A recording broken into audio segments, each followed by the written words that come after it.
কখনো মুমূর্ষু রোগীকে বাঁচিয়ে ভগবান হয়ে যান তারা।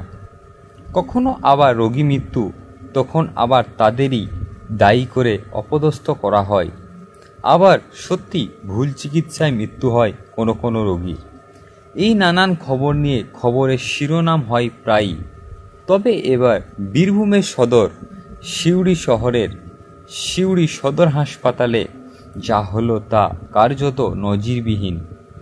মুখ ও বদির এক ভবঘুরে বৃদ্ধার ভেঙে যাওয়া বাঁ পায়ের জটিল অস্ত্রোপচার করে নজির তৈরি করলেন সিউড়ি সদর হাসপাতালের চিকিৎসকেরা।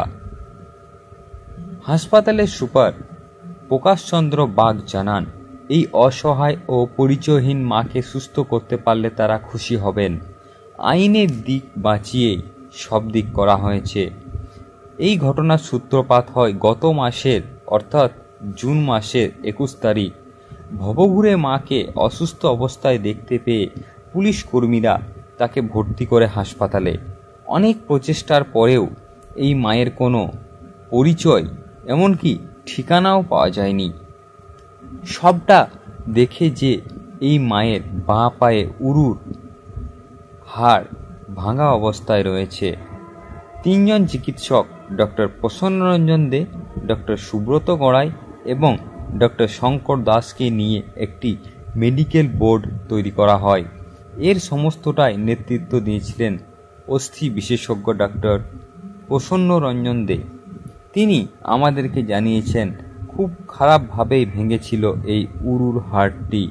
মূল্যবান প্লেট বসিয়ে কয়েক ঘন্টা ধরে চলে এই অস্ত্রোপচার। এটি না করলে এই ভাঙা অংশের জন্য এই নিরীহ মায়ের মৃত্যু পর্যন্ত ঘটতে পারত। তবে তিনি আরও জানান, তিনি সুস্থ হয়ে সেরে উঠবে এবার, এই প্রার্থনাই করছেন সকলে। অসহায়রত মানুষের জায়গা হলো হাসপাতাল।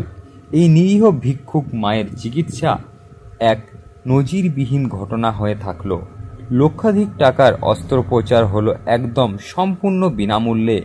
এই ঘটনা থেকে শিক্ষা নিক চিকিৎসক সমাজ, এমনটাই বলছেন সমস্ত সাধারণ মানুষেই।